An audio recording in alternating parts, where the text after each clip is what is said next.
In the day's other headlines, Pfizer has agreed to cut prescription drug prices as part of a deal that spares the company from certain tariffs on its imports. President Trump made the announcement at the White House today alongside Pfizer's CEO. Under the deal, the company will sell many of its drugs to Medicaid at prices similar to those paid by other developed countries.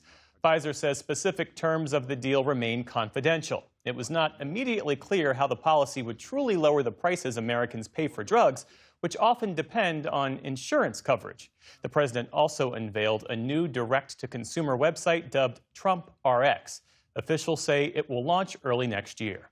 In the Middle East, Hamas says it will review a peace plan for Gaza and consult with other Palestinian factions before responding.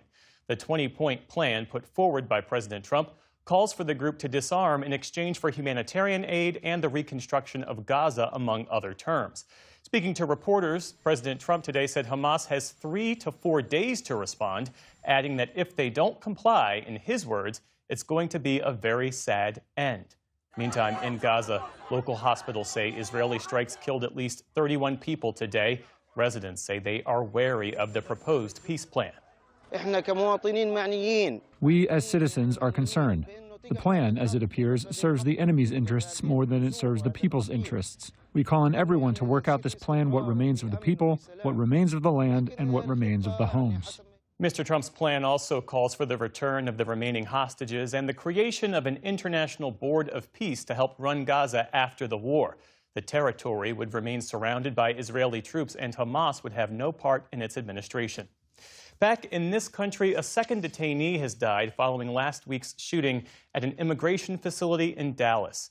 In a statement, the family of Miguel Angel Garcia Hernandez confirmed that he succumbed to his injuries after being removed from life support. The house painter from Mexico was one of 3 detainees who were shot when a gunman opened fire from a nearby rooftop before taking his own life. Officials say the suspect wanted to incite terror by attacking federal agents. No ICE personnel were hurt in the shooting.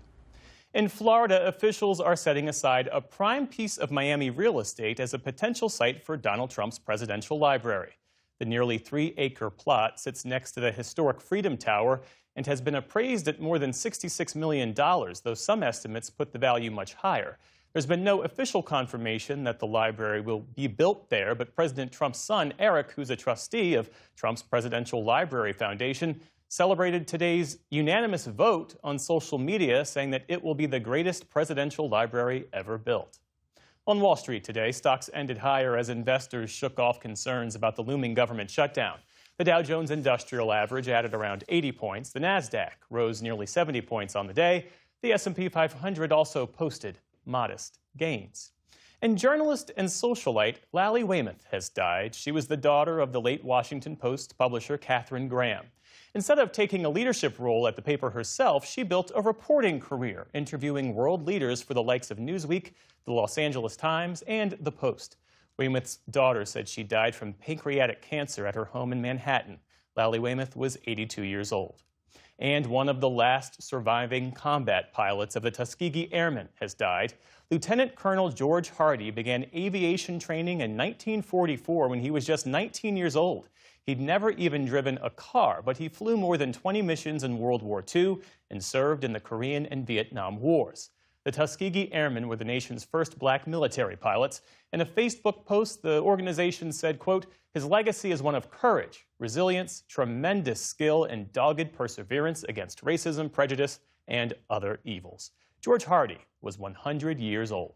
Still to come on the NewsHour, President Trump warns of a war from within at a gathering of military leaders. Why more mothers are leaving the workforce. And Princeton University's president discusses his new book about free speech on college campuses. This is the PBS NewsHour from the David M. Rubenstein studio at WETA in Washington and in the West from the Walter Cronkite School of Journalism at Arizona State University.